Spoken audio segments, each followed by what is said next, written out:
This is Ultimate Soccer with Soccer Steve. And welcome back in. I hope you're doing good. Now we're talking about CPL playoffs. And I'll tell you what, honestly, I've been waiting for weeks for this to get off the ground. I love cup football. I love playoff anything. And if you look at the FA Cup in England, all the amateur teams, over 1,000 teams are enrolled into that FA Cup competition. Just an idea. Let me know what you think down below. But here's the idea. Would it not have been a great idea as a promotion angle for the CPL to possibly have, for the last time, because there's 8 teams moving forward, there will be more, but here's the point. Would it not have been a better idea to have got or included all CPL teams into the CPL playoffs, as if it's like the absolute knockout competition, irrelevant of where you finish in the league? And I know our league, it's all about where you finish in the league as to who you play in the playoffs. I get it. I love the system, but just an idea. Other places around the world, they get all the teams in there. And it's an absolute knockout competition from the word go, with one game, not home and away.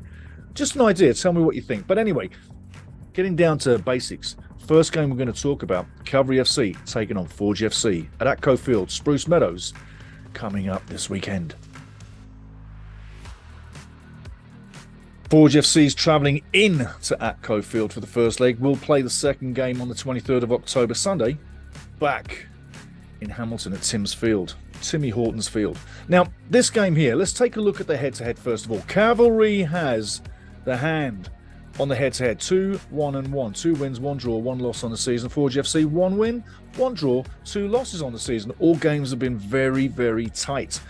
All games could have gone either way. And when you see 2-1-1 and 1-1-2, that tells your story. Nobody blew each other out. It wasn't 4 wins on the season. So you got to say, this will be as tight as it can be. And it's not a league game, it's a cup game. So you got to say, after the first game, it's only half time. So nobody's going to be forcing the issue in the first 90 minutes. The issue will be forced in the final 45 if both teams are still in this. Back at Tim Hortons Field in the second leg, October 23rd on Sunday. I got to think that it could go either way. The favourite over 2 games, you have to think is Forge. Looking at the scoring capability, plus 22 on the season. I mean, great team, great offense. And they should be bringing that to Atco Field this weekend. The last time they played there, they lost. The time before, they won. Both games, 2-1 results. Both games extremely tight. And both games could have won it. It could have gone either way every time. That's how tight this one is. Who am I going for in this one? I think that the first game, Cavalry need to get a lead. They need to take at least 1, maybe 2 goals to Timmy's Field for the second game against Forge FC. If they go there evens, I got a feeling that Forge FC will capitalise and get through to the final. Forge FC, on the other hand, will be looking for a minimum draw and hopefully to steal the 1-0 victory at Atco Field. If Bobby Schmerniotis was talking to me now, I'm sure he'd be saying that. And by the way, after this first game, I will be talking to Bobby Schmerniotis and Tommy Wheeldon Jr. at the press conference at Spruce Meadows. Also, the 2 players that come onto the stage as well. Get ready for that. I love Bobby. I love Tommy. I love all the players, but I love talking to them. And I don't ask simple little questions. They're all spot on the money. Now, you got to say, let's look at the 2 teams before we move on to the next question of Pacific FC, Atletico Ottawa. There's a little quick picture there for Cavalry and their heroes at Atco Field. Let's take a look at Bobby Schmerniotis' heroes too. One guy that stands out for the Forge is Mr. Becker. I wonder how much of an influence in this game is going to be. Let's just put it that way, because he is a big game player. Let's see if he makes the difference for Forge. You never know. Now, the second semi-final coming up. This game for me is exactly like the one I just talked about. It's so tight, you couldn't put a knife between them. If you're looking on the points on the board throughout the season, it was points that separated all 4 teams over 28 games. So close, it was unbelievable.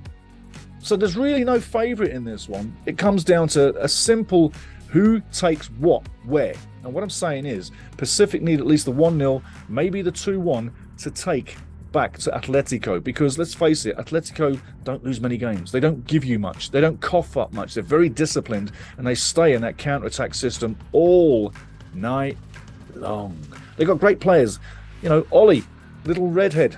Yeah, Ollie, the man. I love him. I think he's absolutely on fire. And if he is inspirational, Barrett, Ollie Bartlett in the game, if he's inspirational in the game, I think that it could be quite a battle for Pacific FC. These teams, like I say, they match up very easy. I can't see a rout. I can't see anybody taking anybody in the first game. I think this will go to the second leg. And I think that when you get to Atletico in the second game, it may only be a goal. It may not even be a goal that separates these two teams. They may well be even. I don't see a 0-0 at Starlight, but I do see goals. And I think that at the end of the day, these two teams are inseparable. It could be either of them going through. Who am I going to go for? I've got to support the Atletico on this one. I feel they've got a little bit more intact and a little bit more to give you on the day. And it all depends for Pacific as how much rest they get since that 1-0 defeat against Cavalry FC. Now they've had time to get rested. Now it's all home sleep, home feeding, home training. Everything's home.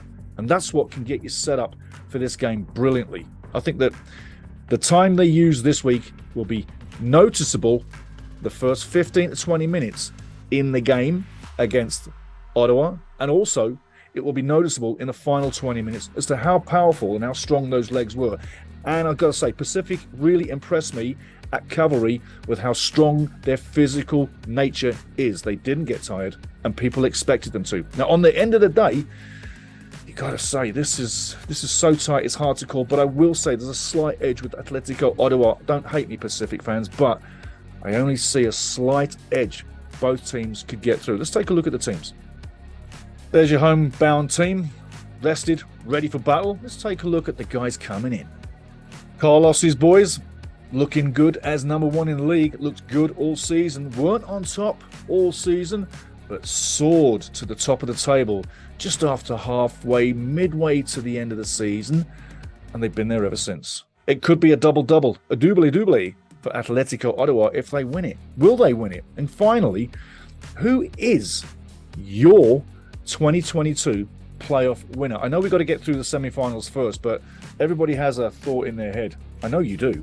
Let me know who you think is going to win the whole thing. Who's going to be in the final? If you don't want to say who's going to win it, just let me know who you think is going to the final, and then we'll take it from there. But from now, I've got to say, I'm looking forward to the game on the weekend. I'm going to be in section 109. Big up to Tertia. Big up to Davey Powell. Big up to Josie, the captain, in the 109. I'm looking forward to meeting all of you like I have everywhere else I've been around the world. But this is going to be a lot of fun because it's playoff action. It's meeting more fans. And after the game, I'm going to be talking with Bobby Schmoniotis, Tommy Wilden Jr., and a couple of the players at the press conference. And guess what? I will be kicking that press conference off again, like I always do. Thank you very much to the CPL for giving me the privilege of being part of the media in this game. Great competition coming. It's going to be a great way to the end of the season. And I'll tell you what, moving forward, CPL fans, Canadian fans, we've got a damn good league in the build here, and we need to stay behind it. And also, we need to gather a few more teams over the next few years. I'd like to see a maximum of 16 CPL teams and then stop, cap it there. 8 in the West, 8 in the East. Playoffs would be battles of the 8 in the East, battles of the 8 in the West. One team from East and West moves to the final. That's what I'd love to see. Anyway, let me know what you think about the playoffs. Who's your champion? Who's the winner? And if you've got any thoughts about shows you want to see coming, jot down below. Make a comment down below. I'll bring any show you want, guys. I'm telling you straight, any show you want. But at the end of the day, is it the Cavalry? Is it the Forge? Is it the Pacific? Or is it the Atletico fans who are going to be rejoicing with another trophy? I don't know who it's going to be, but I'd love to see any one of the teams pick up the glass shield. That's what I'm saying. Back to you. Let me know your winner. Let me know who's going to the final. And let me know any thoughts about shows coming through or any ideas you'd like us to touch on. Maybe it's something from your hometown. Cheers, guys. Go CPL, go.